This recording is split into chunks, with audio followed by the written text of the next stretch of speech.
Voilà, actualité oblige, le président de la République était en visite d'amitié et de travail au Togo, une visite sanctionnée par un communiqué final.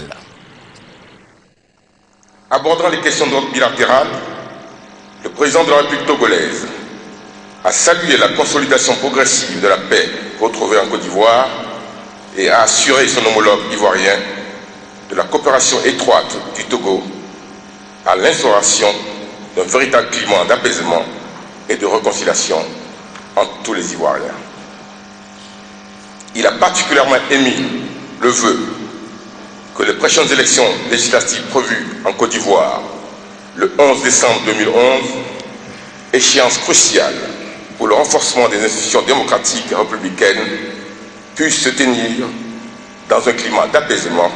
total dans l'intérêt supérieur du peuple frère ivoirien. Son Excellence, M. Alassane Ouattara, a à son tour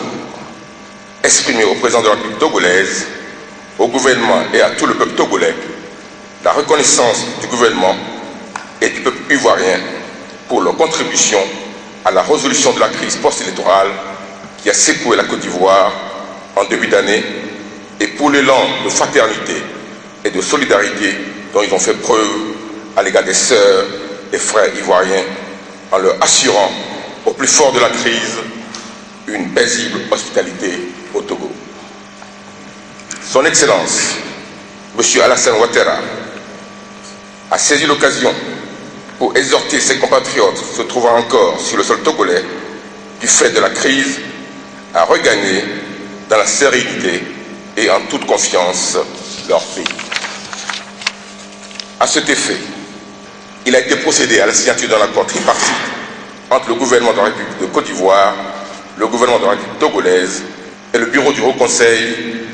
du Haut Commissariat des Nations Unies pour leur fichier HCR relatif au rapatriement volontaire des réfugiés ivoiriens vivant au Togo.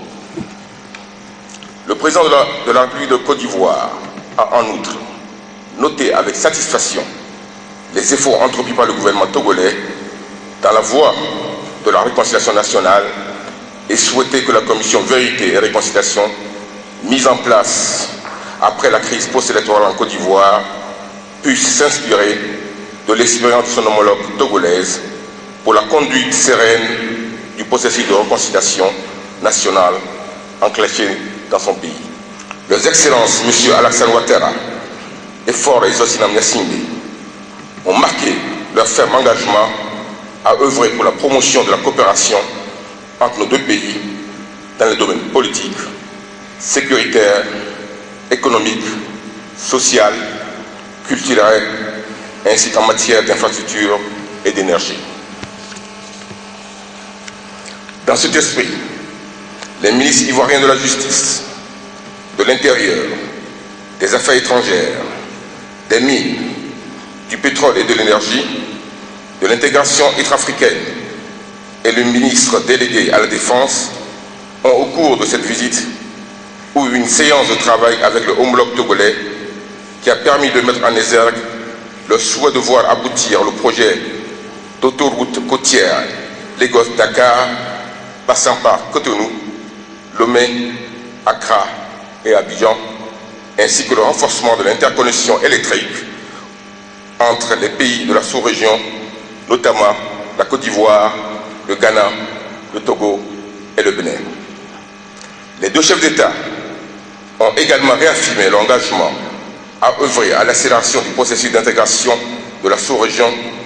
gage d'un développement harmonieux et d'une prospérité partagée entre nos différents pays. Examinant la situation politique dans la sous-région ouest-africaine, les chefs d'État togolais et ivoiriens ont exprimé leur forte volonté de relancer le Conseil de l'Entente et d'en faire un cadre politique privilégié de concertation et de coopération entre les États membres, saluer la réélection de son Excellence Madame Ellen Johnson Sirleaf et ont par la même occasion lancé un appel à tous les acteurs politiques libériens afin qu'ils reconnaissent qu'ils renoncent à tout comportement susceptible de remettre en cause la paix et la stabilité retrouvée au Libéria.